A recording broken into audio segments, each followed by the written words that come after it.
Welcome to the theater. Take a seat, grab some popcorn, and get ready for another horror movie double bill. This is Friday Night Fratricide.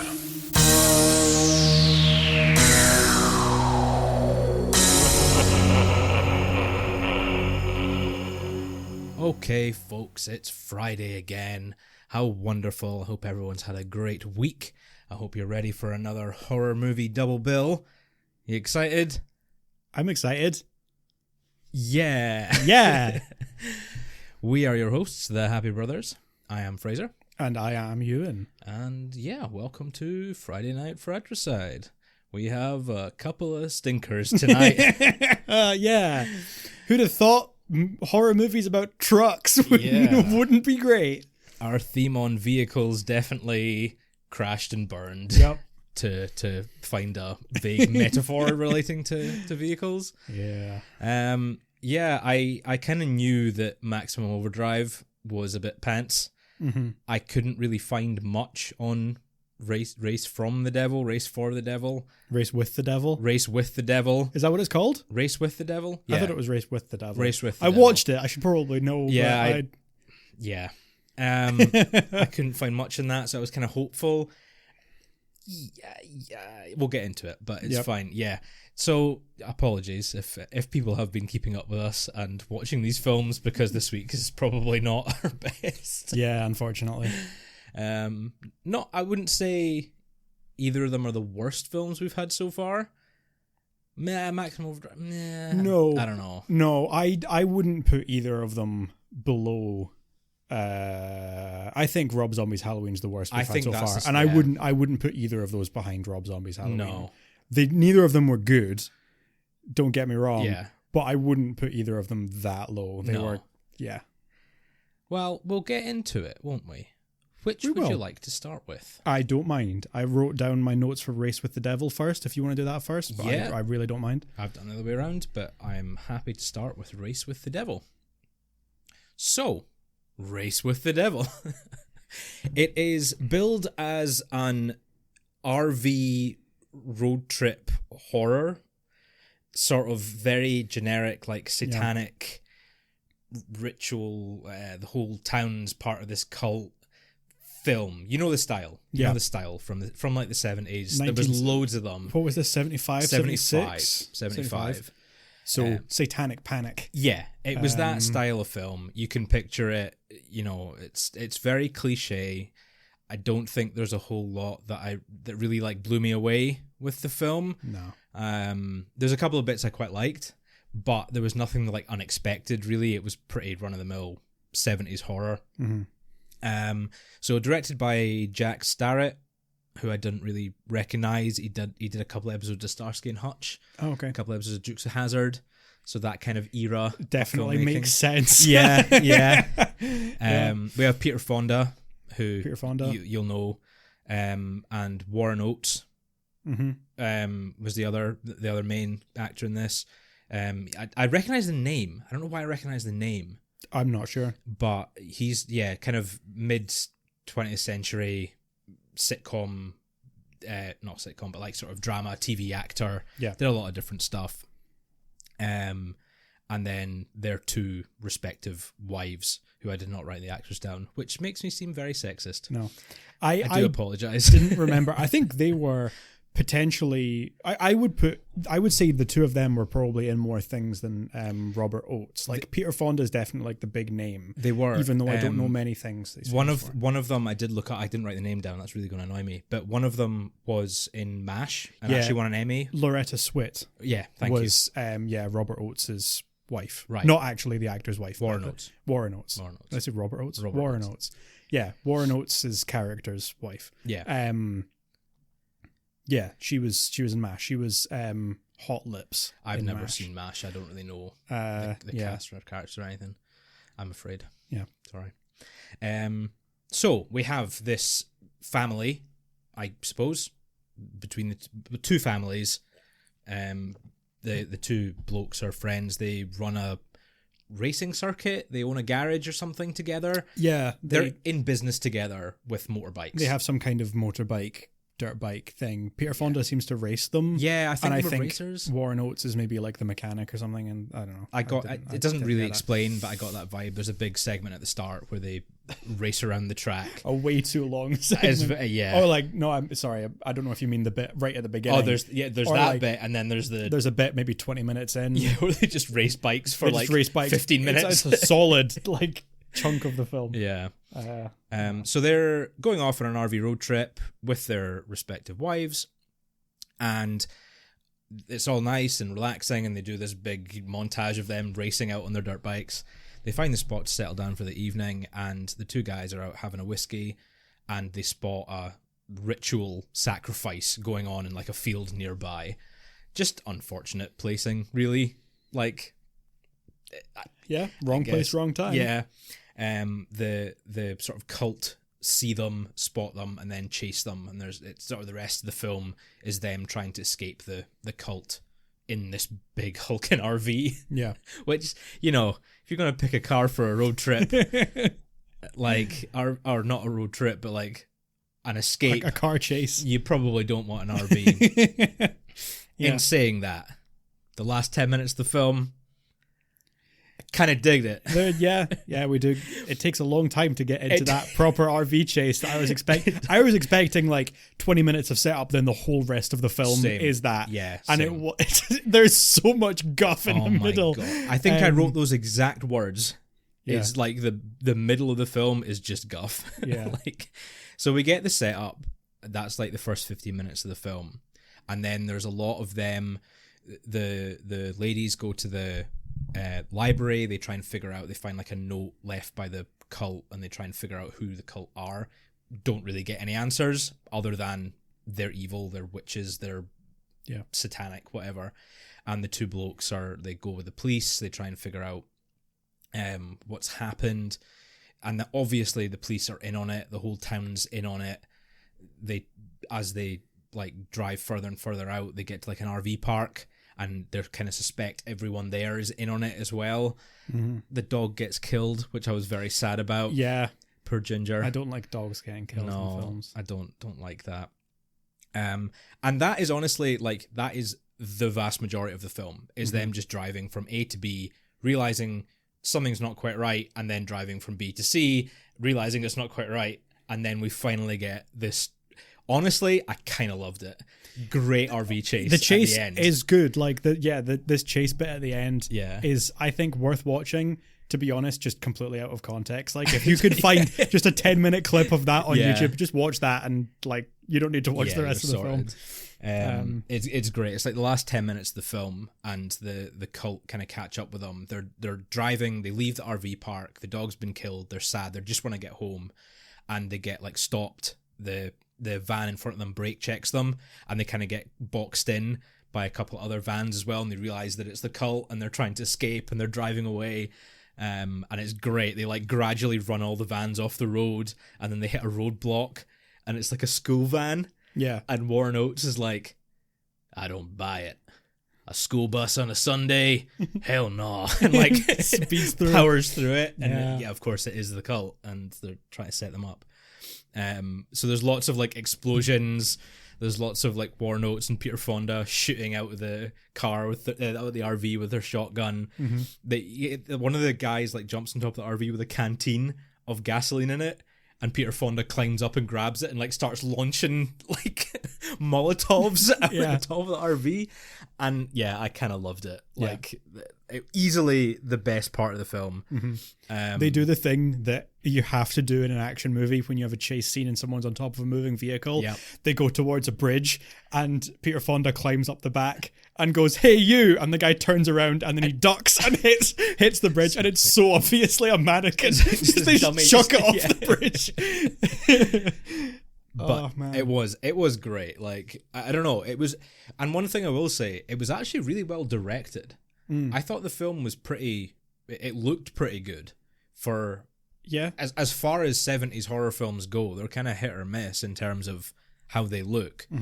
The plot was non-existent. The dialogue was pretty naff. Yeah. The acting wasn't amazing, but the directing was actually all right.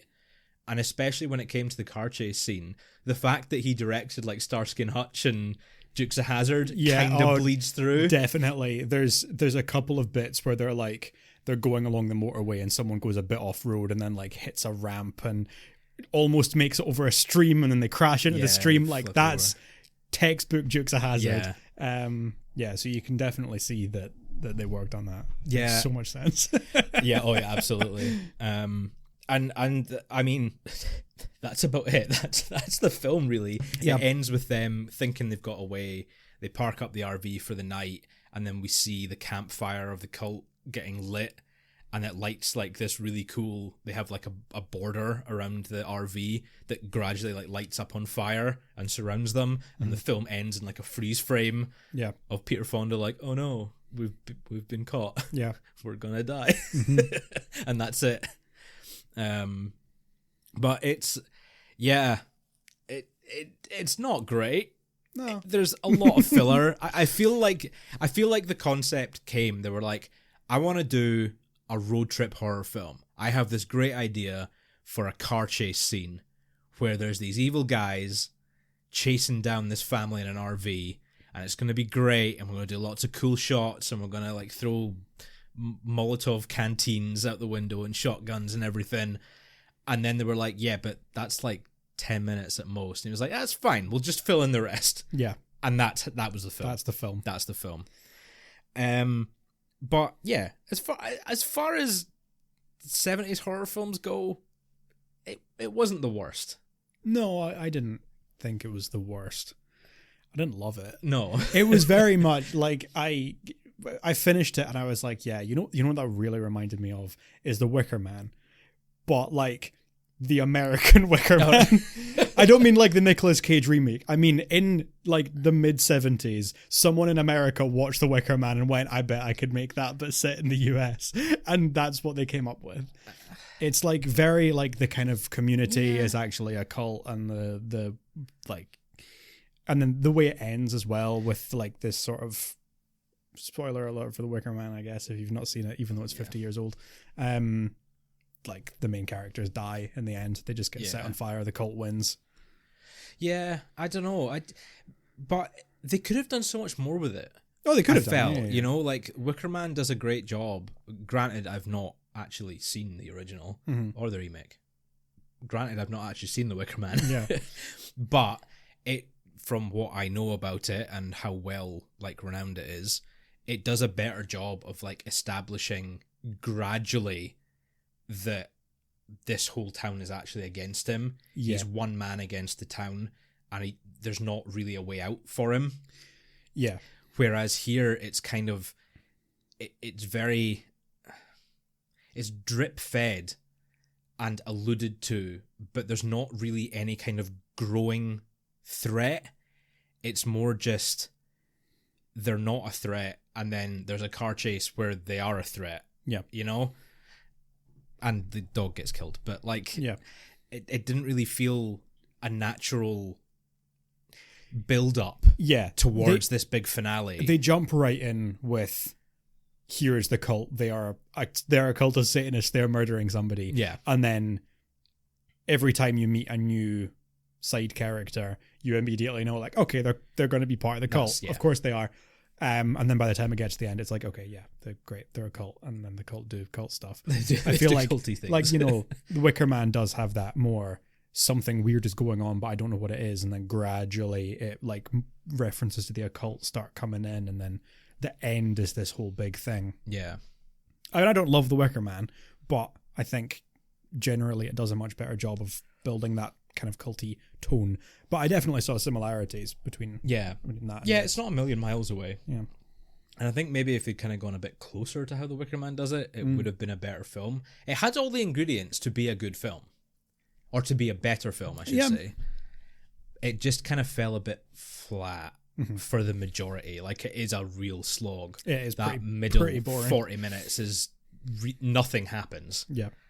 And you're kind of like, there's not even like little scenes that are exciting enough to kind of keep you going. It is just a lot of them in the RV discussing what they're going to do, they go to a shop or a gas station, they chat to the owners, and then they get a little bit further away from the town, and that's it for 40 minutes. It's really just it's a struggle. The motorbikes never came back. They raced the motorbikes in the start. Yeah. They established that they're both like, they work in the motorbike industry, whatever it is, racing or mechanics or whatever. But they never returns. Yeah. They don't like escape on the motorbikes later on. There's not a scene where one of them is off on the bike and the other one's in the RV or anything. Yeah. So I don't know if that was like a budgetary thing or if it was just, I don't know, they didn't think about it. Or no idea. It was just really bizarre. I did like that they used real rattlesnakes. Yeah. Like, obviously not in every scene, like the one where Peter Fonda clubs one to death. Well, I'd hope not. Yeah. But, like, some of the scenes, it was actually kind of... Rattlesnakes are scary, man. Mm. I never really considered how terrifying they are. Yeah. Like, it's not... I don't really think about snakes as being a fear of mine. But watching that, there was some scenes where, like, the rattlesnake's, like, getting riled up and Peter Fonda's lying on the ground next to it. I was like, that's actually kind of terrifying, the idea of that. Mm-hmm. So I like that scene. Yeah, there's a scene where there's just rattlesnakes in the van. They just put snakes in the... It's just snakes in the van. Snakes in the van. It's funny that you mentioned snakes, because I didn't actually watch these two films. Sorry to break the illusion that I watched this as a double bill, because I didn't. I actually watched Maximum Overdrive as a double bill with snakes on a plane. Oh, did you really? Oh, boy. Yeah, those are a great couple of films to watch. Yeah. Luckily, I was drunk off my ass. I was gonna say, like, that seems like a good film. Like, if you're stoned as hell or drunk, that would be a great double bill. But watching it sober, no, because I watched Maximum Overdrive sober. Yeah, luckily I didn't. And oh boy, yeah. Anyway, sticking with Race with the Devil. Yeah, like there were aspects of it that I liked. The way they kind of built the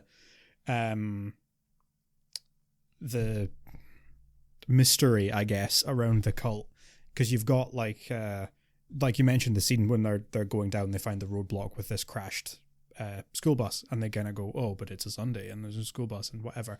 I sort of like that. And there's a bit early on when after they go off with the cops and they don't find anything where they supposedly saw the sacrifice, and then on their way back, before they leave, they're talking about like, oh, I don't really trust the cops. They seem like they were up to something. And it's like, we didn't even tell them where to go. We were going along the road and they turned off without us needing to tell them where to go. And it was sort of little things like that built up this distrust of a lot of the side characters. Mm-hmm. I quite liked and thought was pretty well done. It's not a particularly subtle film, no, but there were elements of writing that was like lots of little things that kind of added up in places. But then that kind of, do you not feel like that kind of went out the window when they go to the RV park and like their neighbors come and knock on the door and they're like, hey, margaritas. Yeah, yes. And they just go and party with these neighbors that they don't know. Yeah. And I was kind of like, well, either trust nobody or don't have them know what's going on. Yeah. You can't like be like, oh yeah, these guys brought you drinks. I guess they're fine, but everyone else is evil. So that kind of broke it out of it a little bit for me. It did. There's not really much to say about this film, to be honest, other than it was fine. It wasn't. And there was a fun car chase at the end. Yeah, it wasn't completely awful. It's very forgettable, unfortunately, I think. I really wouldn't watch it again. I feel like in a year's time I'm not going to remember having watched this film. No. So I guess we'll go straight to scores. Yeah. You want me to go first? You feel free to go first. I gave it a 2 out of 5. 2 out of 5. I gave it 2. I kind of... I'm trying to give this film the benefit of the doubt, right? I'm trying to see its potential more than what it actually consisted of. Mm-hmm. And maybe that's unfair of me in like reviewing it. But there were a lot of elements that there were a few elements I liked, and there was a lot that I kind of saw what could have been great. Yeah. And kind of, I'm trying to give them the benefit of the doubt that is what they were trying to do. They just didn't do it that well. Yeah. So like the car chase scene I thought was great. I loved that. I thought that was so much fun. And the direction was great. It was really, really well shot. Particularly like all the vehicle scenes. But even some of the stuff like with the bonfire going up and the fires being lit and the sort of backdrop of the sunset, it looked really nice. Yeah. You know. And yeah, the elements of the plot were kind of cool. They could have done it a lot better, but there were bits that I liked the idea of it. I liked what they were trying to do. Just it didn't quite hit the mark. So I felt like giving it any lower than a 2 was maybe... I don't know. I could have if I was being more critical, but I'm feeling generous because I like the car chase scene. Fair enough. I did have a kind of similar opinion. I gave it 1.5. Okay. It had redeeming qualities, but overall it's really not much. No. Very much not worth watching, unfortunately. Like I say, if you can get the ending, if you can get the last 10 minutes, watch the last 10 minutes. I think that's pretty much sums it up, to be honest. The rest of the film really doesn't have much going for it. I think it's kind of like the halfway point between two much better films, like The Wicker Man, like I mentioned, and kind of a bit of like Duel. Yeah. And I feel like just watch either one of those films instead. Do a double bill of Wicker Man and Duel instead of watching Race with the Devil. Yeah, I think that's a good show, actually. Yeah. That is kind of a good way to describe it. Mm-hmm. Just not as good as either one of them. Yeah. Either one of these other films. Yeah. Duel's getting a 4K release. Is it actually? Yeah. Interesting. It's not a long film. No. I think we should cover that at some point. I think we should. We can do Vehicles Part 2. Vehicles 2. We can do Duel. Yeah. I'm up for that. Cool. I think that's the shortest review we've had so far. Yeah. There's not an awful lot to talk about with that one, unfortunately. No. Luckily, well, I say luckily, I mean... There's probably quite a lot to talk about with There's a other lot films. to talk about with Maximum Overdrive. Yeah. Not in a positive way. Would you like to take us away with the second part of our double bill? I'd love to. This is not going to be one of our controversial films where one of us loved it and the other one hated it. Nope. I had a great time watching this film, but it is not good. Like, this is probably a fantastic film to watch with your friends and a couple of bottles of wine and just take the piss, because that's what I did and I had a fantastic time. I feel like, if me and you were on the couch watching this at the same time, we would have riffed the hell out of it. And it would have been hilarious. Yeah. It would have been such a great time. But like, watching this sober by yourself and like seriously taking notes and critiquing it was not good. So Maximum Overdrive is the first and only film to be directed by Stephen King. When asked, why did you never direct another film after Maximum Overdrive, he apparently says, go watch Maximum Overdrive.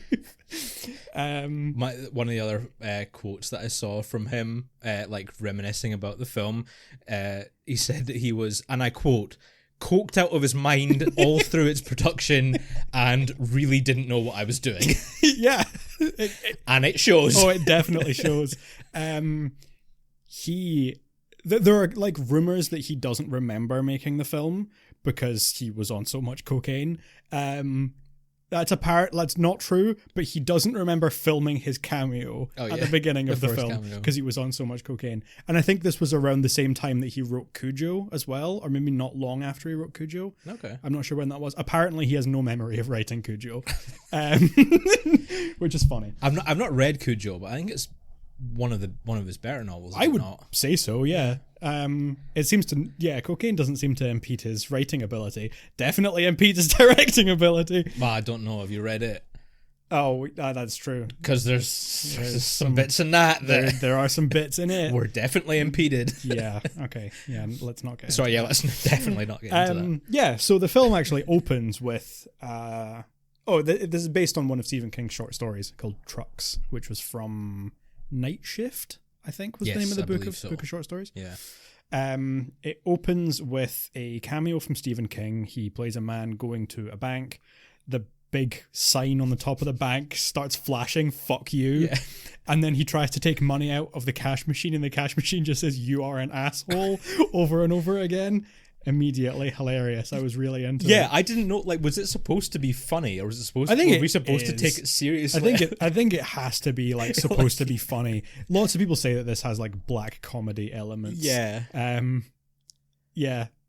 I just wish they'd leaned into that. I loved it. More. Yeah, maybe. I think there are definitely bits where it feels like it takes itself way too seriously. Yeah, if they'd steered more into it as like a horror comedy rather than trying to do like a sort of tongue-in-cheek kind of horror, it would have worked better. Anyway, yeah, so that doesn't really go anywhere. We get another shot of like there's a bridge, like a big drawbridge that opens by itself, and all of the cars that are on it, even though it's really not a steep incline, the cars start like flipping backwards. Yeah. AC/DC's there because they did the soundtrack for the film. Good old Akadaka. There's like a truck full of watermelons that just tips over and someone lands in this like load of watermelons on the side of the road. It's great. It's exactly as ridiculous as he is describing. Yes. I guarantee you. It's fantastic. Yeah, then we cut to where basically the entire film is set, which is in a truck stop called the Dixie Boy. We introduced to our main character, Emilio Estevez. Yep. Who I think is called Billy. Yeah, I thought his name was Bubba for the longest time. Yeah, because Pat Hingle's character is called Bubba, but he also refers to every other character in the film as Bubba. Yeah, for some reason. That confused the shit out of Very me. funny, but yeah, no idea why he does that. It's more that like I know that Bubba's just like a sort of generic like southern, just like a name, like a nickname, such a pal or buddy. You call someone that if you don't know their name, you call them Bubba. So I assumed that was what his character was. Like he just referred to everyone as Bubba because he didn't bother to remember anyone's name. And then it turns out that his name is Bubba, and I'm like, that's just nuts. Like imagine referring to everyone else by your own name as a nickname. That's so stupid. Anyway. So, yeah, Emilio Estevez gets threatened because he's on parole. He was in prison for something. I don't know if I ever find out what. So he's in the middle of getting threatened. The waitress starts cooking some eggs, and then like electric turkey carving knife thing comes to life and jabs her in the arm, and she starts spraying blood everywhere. Yeah. We get a great little bit part from a very young Giancarlo Esposito. Yo mama. He's so great. That was the point where I was like, actually no, I had two notes, right? Because just before that, we get introduced to one of the truck drivers, played by Frankie Faison, who I adore. Yeah. He was in The Wire and like more recently like Luke Cage. Right. He was in. He's great. He's done a lot of great things. Is he the barber? Yes. In Luke Cage? He's the barber in Luke Cage. Yeah. He's amazing. I love Frankie Faison. And honestly, best thing about this film. Yeah. So my notes were, Frankie Faison, I'm back on board. Yo mama. Nah, I'm out. Yo mama. Like literally the space of 2 minutes, I was like, so maybe this film has potential. And then we got Yo mama, and I was like, okay, never mind. I loved him. He was like, Giancarlo Esposito was the best part of this film for me because like he's just playing games and then everything starts short circuiting and the cigarette machine starts spraying out packets of cigarettes and he just starts picking them up off the floor, like shoveling them into his pockets. The next time we see him, he's playing one of the arcade games and his pockets are like overstuffed because he shoved so many packets of cigarettes in them. Oh, it's so funny. And then so the guy that's outside, a couple of the guys that are working there after Frankie Faison shows up, one of the guys that works at the truck stop goes over and starts fueling up the truck. This is the big goblin truck. The Green Goblin truck. He starts filling up with petrol, but then the petrol doesn't come out. So then we were watching it and I just thought like, oh man, this would be so funny if he like looked down the nozzle to see what was happening and then it sprayed the petrol in his face. That'd be so good. And then that's what happens. And I was like, yeah, fuck yeah, this movie rules. It's awful, but it rules. He gets sprayed in the face by the little petrol thing. So this is kind of the point where everyone's starting to realize like, yeah, something's up. Something funny's going on. I don't think it's long after this that Giancarlo Esposito gets electrocuted as well, pretty much immediately. He doesn't have any speaking lines with the rest of the group. Yeah. He has one line. Yeah. Yeah. He has one speaking line, and it's "Yo mama." Yeah. Then we get introduced to one of the other main characters of the film called Deke, who is a kid. He's playing Little League Baseball with some of his friends, and everything starts going haywire there. The coach goes to get some soda pop out of the vending machine, and it shoots a can at his nuts. And man getting hit by football. He doubles over in pain. He gets hit in the head. That kills him. Yep. Knocks him out stone dead. The machine starts firing cans of Coke at the kids. Kills like 2 of them. Kills a bunch of the kids by shooting cans of Coke at them. And then a steamroller comes over the fence, and you're like, "Oh man, they're not gonna run over the kids with the steamroller," and then they do. They 100% run that kid over. Oh man, he was on so much cocaine. Yeah. Yeah. There's kind of there's like a wee montage at that point of like just the machines going crazy as Deke's kind of going through the town. He goes through the town. We get like a lawnmower chases after him for a bit. There's like Did you read about the lawnmower? No. There's I say fun, it's not a fun fact. There's a fact about the lawnmower. Yeah. That apparently the guy who was doing the stunt for it, who was like whatever, going to get run over, or I can't remember what happens, gets his foot run over, whatever, said to Stephen King, like, if we're doing this, like, can we take the blades out of the lawnmower? Because like we're not gonna see them. Oh no. We'll just add it in post, like add the noise in post, and it'll be fine. Stephen King was like, no, we need it. We need the blades. We need the blades in the lawnmower. And they're like, okay. So they left it on, and apparently the dude got like blinded in one eye. Wow. By the lawnmower blades. Wow. Because something went wrong during the stunt, and he like lost work because I think he was a cameraman. Maybe he wasn't a stuntman. He was a cameraman, and he lost depth perception. So he couldn't be a cameraman anymore. That's nuts. Yeah. Wow. That's like, it's really dark. That is really dark. So let's keep to the fun side of coked up Keep to Stephen the fun King. side, yeah. But I think we need to acknowledge that you don't want to get on the wrong side of coked up Stephen King. That's pretty bad, man. Yeah. I think that there's good reason that he does not do cocaine anymore. Yeah, absolutely. And it's not limited to bad directorial choices. Yeah. So at this point we kind of get back over to the Dixie Boy, or sort of towards the Dixie Boy. The love interest is introduced. I don't think I ever wrote down her name. I didn't bother. I can't remember, Yeah.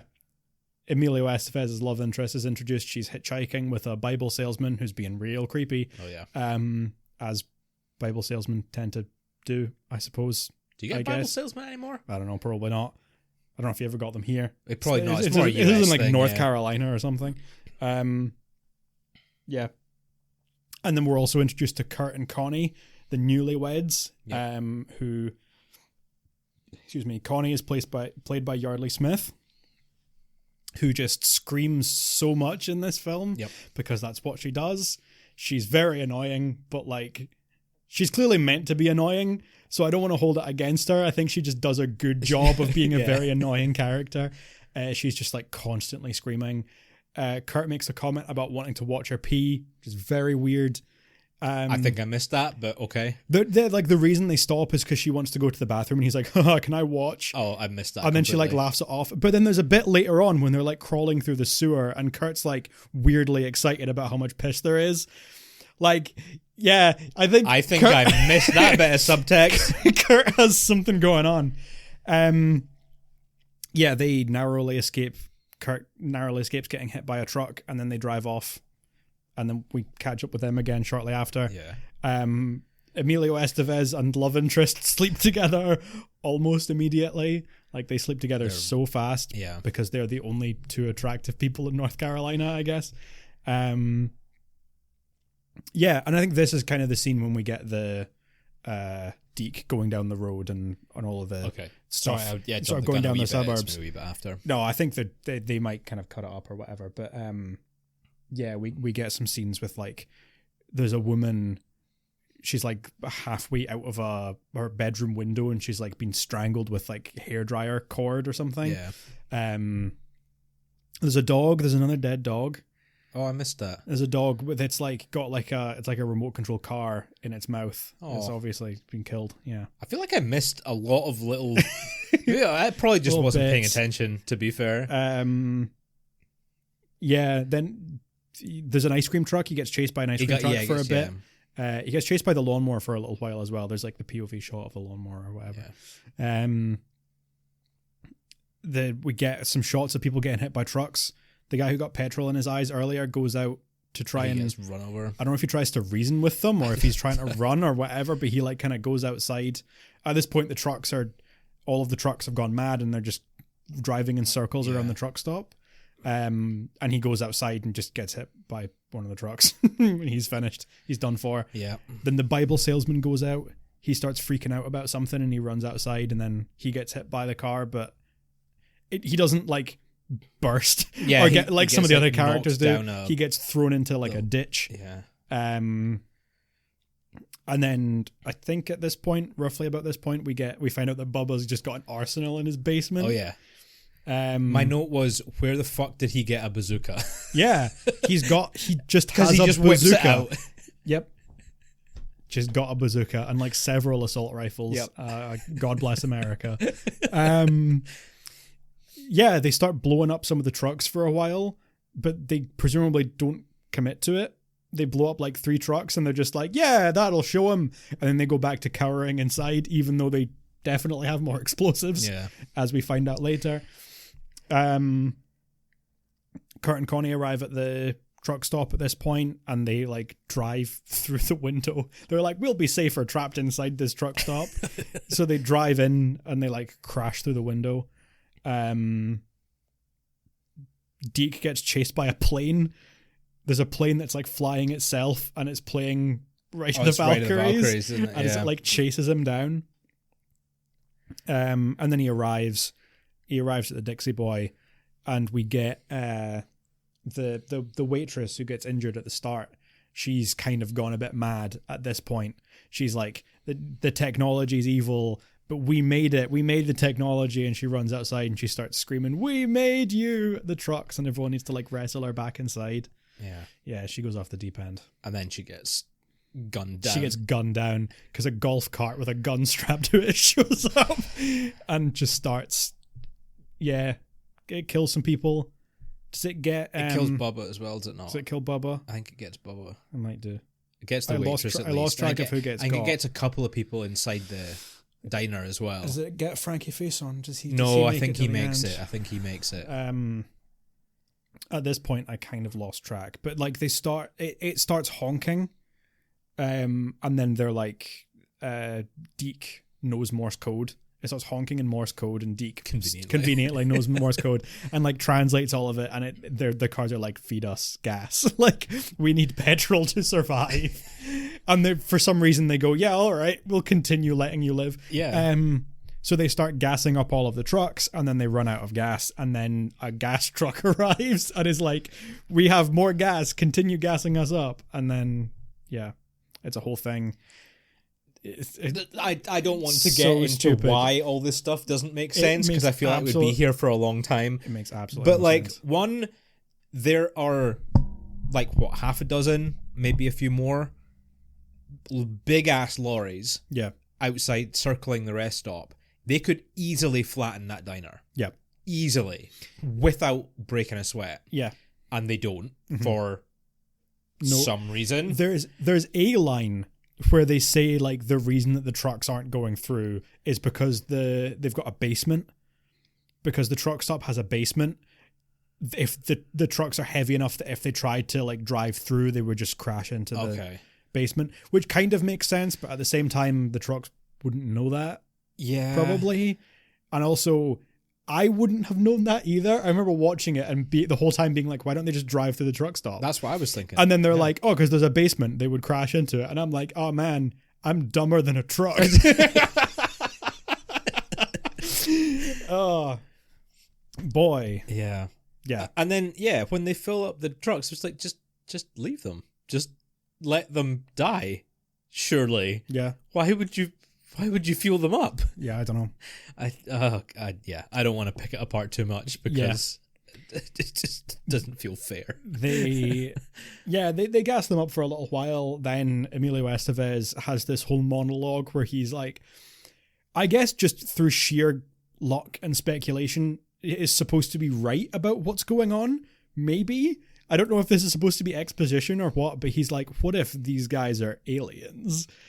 Or what if the aliens took control of our technology and turned it against us to kill us all off so that they could colonize our planet? And it's like, that's a stretch, Emilio.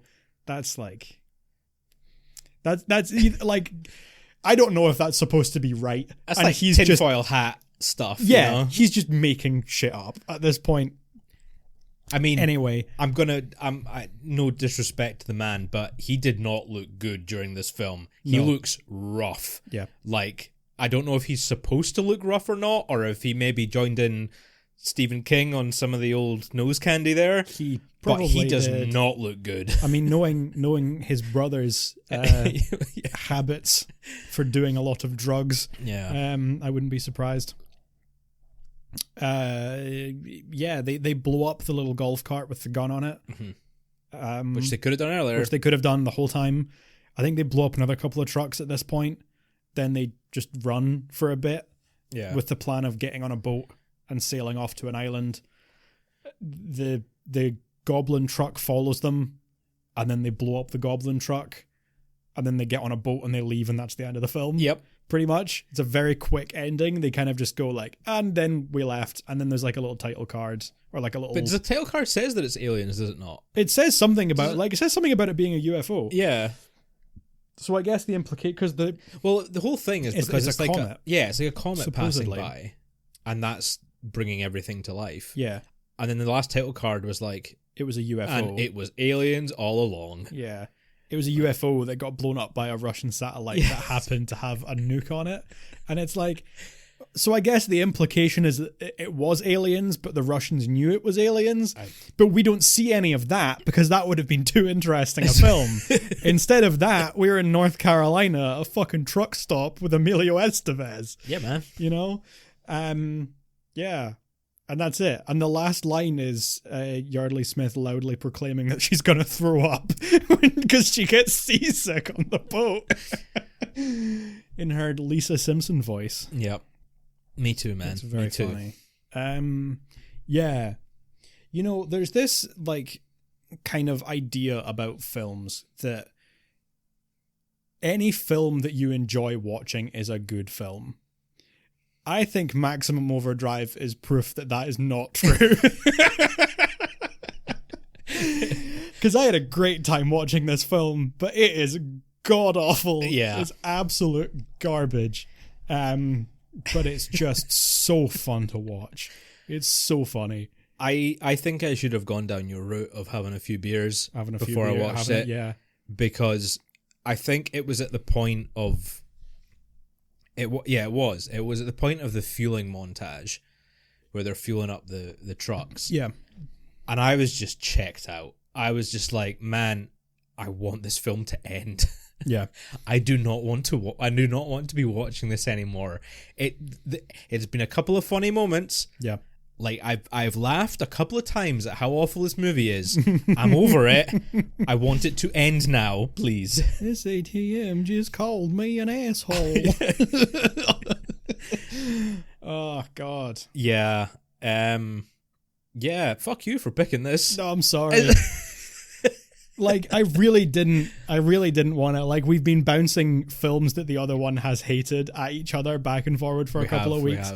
I promise next week I've got a good one. It's not bad this time. I wanted to watch this because I thought it would be a fun watch, and to be fair, it was. Like, yeah, I think there is something to be said for if you enjoy watching it. If you had a good time watching it, that's kind of what's important. I would absolutely recommend this film to anybody, and I would absolutely watch this film again. But it is not good. No, like, yeah. Couple of beers or a little splifferoonie or something and watch it with your pals. Perfect. Great time. But like, yeah, don't watch this movie sober. Stephen King certainly didn't. Nope. I'm a little bit disappointed that he's not done anything since. Yeah. But I also kind of respect it. Yeah. I kind of respect the fact that he was like, I tried it, I was shit at it, I'm never doing it again. Yeah. And That's his commitment to fair that enough. is pretty. Yeah, gotta give him that. I sat and watched the trailers. I don't know if have you seen the trailers for this film? No, I don't think so. There's one that's got Stephen King in it, Okay. where he's like talking to the camera, and he's like, "Hi, I'm Stephen King. I've written a bunch of books that have turned into horror films, but I've never directed a horror film before." And then it's like intercut with a bunch of shots from the film, and it's got the Halloween 3 music over the top of it for some like the reason. Halloween I guess 3 music. it's great music. And there's a line at the end where he's like, "If you want something done right, you got to do it yourself." And then he did such a bad job that he never directed another film. I think that's so funny. Like, What films would have been out before this then? Because this was what, 86, I think. 86? Was it as late as 86? I think so. so. That's actually, there's quite a few I think before it's that fairly then. late on. So yeah, I mean, The Shining, definitely. The Shining. I guess Carrie was first. That was 76. So Yeah. you've got Cujo must have Salem's been Lot, before The 86 Shining. as well. Cujo would have already been out. Christine. Yeah. Creepshow, Creepshow, maybe. Yeah. I think was 84. So like there had been quite a few, like Yeah, actually, there's probably quite a like some of the better ones. Oh, The Dead Zone, I think was 84, wasn't it? oh, maybe. 84 or 85. Dead Zone's great. I love Dead Zone. Dead Zone's fantastic. So like, yeah, lots of great film, probably like all of the best films based on Stephen Yeah. King's works were out at this point. So the idea of him directing a film based on one of his own stories, like, that's a big thing. So the Yeah. fact that this film is so bad is like quite upsetting, but also really funny, I think. Did he... Am I imagining this, or did he not do the TV version of The Shining as well? I don't think he directed it. He appeared in it. He appeared in it. I thought I there don't was something. think so. I thought there was some connection to him with the TV version of The Shining. Like he didn't like the film, did he? He didn't And like was the film because like he has cameoed in quite a lot of his own films, and I think they were gonna do a cameo in the Stanley Kubrick Shining, but then he refused because he was on set and he was just like, "You're doing it wrong," and he really hated it because The Shining was like very personal to him for lots of reasons. But then when they did the miniseries in the 90s with Brian from Wings, they were like, he showed up and right. really wanted to do it. Oh, maybe I'm just thinking of the fact that he didn't like Kubrick's one. But it's pretty different from the book, is it not? Like Kubrick took a lot of liberties. Oh yeah, making the film. He did. It's still an amazing film, but yeah, that's part of the reason that I'm not that big of a fan of the film of really? The Shining. I like it, and I do think it's a good film, but I think the book is just so much better. Okay. And I think a lot of the stuff that Kubrick omitted from the film, as much as he had his reasons, was a lot of the reasons why I liked the book. Yeah. So it kind of bothered me, as good as the film is, that it was missing the stuff that I liked about the book. That's fair. Yeah. Okay. Well, yeah. I mean, what there's not really any positives to say about this film, honestly. It's a lot other than laughing at how bad it is. Yeah. Like for me, Frankie Faison, genuinely, like in the few scenes he was in, you could tell that he was there and wanted to do the best job he could. Yeah. Everyone else absolutely phoned it in. Like everyone. Yeah. I do need to get a gif of the Yo Mama though, because that was hilarious. Yeah. Even if it was awful. Yeah. Yeah, no, this is his only director credit. So I don't think he did any of the like TV episodes I don't or know what anything. I'm thinking of that. Maybe I'm just thinking not 'cause sure. he didn't Maybe like just he Kubrick. does the cameo. Yeah. Yeah. So what did you give it? I gave it half a star. Half a star. Okay, fair enough. I gave it 1.5 because I had such a great time watching it. You tied it with Race with the Devil. I did. Oh, I boy. like Race with the Devil was more competently made, but was less fun to watch. Okay. So I think it balances out. But I had such a good time watching this, but it was mostly fair. at the expense of the film. So I couldn't I did actually think one of what I would be really tempted to do is give this like a -4, because it's like it's 4 stars, but in like the worst possible way. This is a 4-star watch because you're gonna have such a great time, but like not because it's a good film, because you are making fun of it for being a terrible film. Yeah. You know? So yeah, 1.5 purely because I just had such a great time watching it, but this is like bad. Yeah, it really is. Like, as much as I love Stephen King, he is not a director. No, he's just not. Like, the film looks like shit. Yeah. Apparently he was really good on set, despite obviously the Yeah. old incident with the cameraman and the lawnmower. Yeah. Like, from what I was reading, apparently he had a great time making it. Like, he was really pally with all the cast, and I think it definitely shows that he was having fun making the Yeah. film. Like, this is definitely just fun. And I think that comes across that everyone was just having a good time. maybe making just it. having a little bit too maybe much having of a good bit time. too much of a good time. Yeah. I'm disappointed we didn't get bigger AC/DC cameo. 'Cause I Yeah. love AC/DC, You don't even but really see them. You just see there's like the van the van, yeah. with AC/DC on And it. even their music, like when you told me we were watching this, I knew that AC/DC did the music from it. And it's all from, I can't remember the name of the album. That's really bad. Can't remember. Sure. It's all the music's from that one album, with like Who Made Who and You Shoot Me All Night Long. Yeah. Great album. And I was like, oh, so they're playing like all the music from the album throughout the film. No. We got like 3 songs spaced out throughout the film, and the rest of the incidental music in it was so harrowing. It was like these like weird like na na na na stings like Yeah. every couple of minutes throughout the film, and it Yeah. no. Just Yeah. no. Couldn't handle it, man. Couldn't handle it. Yeah, I will not be recommending. You don't be recommending it to anybody else. I mean, yeah, if you want to have a few drinks and watch it, sure, Mhm. go nuts. I no. I think, yeah. No. Yeah. Okay, that's been a nice short one. That's been our shortest episode yet. Oh, okay. Well, Ironically, I think our lowest rated as well. oh, maybe. Maybe across both films. Possibly. I mean, I gave a total of 3. You gave it a total of 2.5. Yeah, it's pretty low. It's pretty low. 5.5 out of 20. Oh god, yeah. Yeah, when you put it like that, that is quite low. Yeah. That's fine. Right, I'm excited to hear what you've got for next week. Okay. Because it is the end of Pride Month, if we have timed it correctly, which I think we have. Yeah. So to round off the most wonderful of months, we are going to do queer horror Yeah. for next week's theme. Obviously, like, queerness and horror kind of go hand in hand. Like, Yeah. it's an extensive amount of films that you could pick that have some sort of like undertone or theme throughout it. Yeah. So what have you got for us? Yeah. Oh, I've gone very classic for this one. Okay. Very old school. Okay. By a country mile, the oldest film that we have covered so far on the podcast. Uh-huh. I am going for Bride of Frankenstein. Oh, okay. Because lots of people interpret this as a queer film now, because James Whale, the director, was gay, was openly gay in the 1930s, which was a very big thing.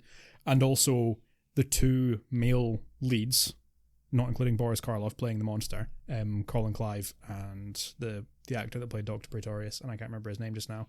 They were both, not necessarily openly, because it was the 1930s, but they were known to be bisexual. Interesting. And there's lots of reading into the film, which I will get to, but there's like lots of people that are reading into it as a very queer film.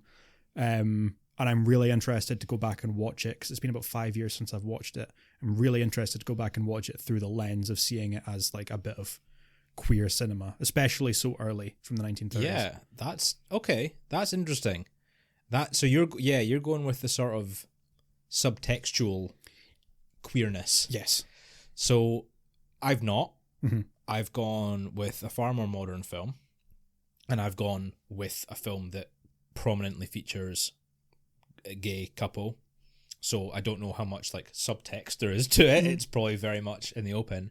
I've gone with 2019's Spiral. Okay. I don't know if you've seen it or if you've heard of it. The Spiral, not the Saw one. No. Different one. Not the Saw one. So it's not the Saw one, and it's not the Ring one. It's not the Saw, it's not the Ring. It's a Shudder original. Okay. So you know it's going to be at least half decent. About a gay couple that move in to this new neighborhood, I believe with their child, and everyone is very openly kind and nice and welcoming to them. But I think there's something sinister going on in the background. It got good reviews.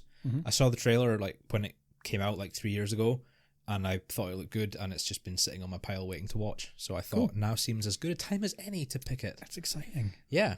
So a couple of pretty different films. Very different, Yeah. but I think hopefully both very good. Yeah, interesting. Yeah. So there we go. Next week we will have queer horror as our theme. This week we had vehicles. Sorry for anyone who is watching along. You know, it could have been worse. We could have watched Snakes on a Plane. Would that have been worse? Maybe. You watched it. I did watch it. I tell watched us. it anyway. Give us your bite-sized review. I had more fun watching Maximum Overdrive than I had watching Okay. Snakes on a Plane. Okay, fair enough. Fair enough. Yeah. Well, maybe it'll pop up later sometime. We'll do a theme on snakes. Planes. Could do Anaconda and Snakes on a Plane. We could. Yeah. Okay. Well, thank you very much for being here with us on our shortest episode yet, cutting in at under an hour. Ooh. Yeah, how about that? Hope you enjoyed, and we will see you next week. Goodbye. Oh, bye-bye. What was that? I don't know. Bye. That was my vehicle noise. That was a truck passing. Goodbye. That's what you want to do. Yeah. Yeah.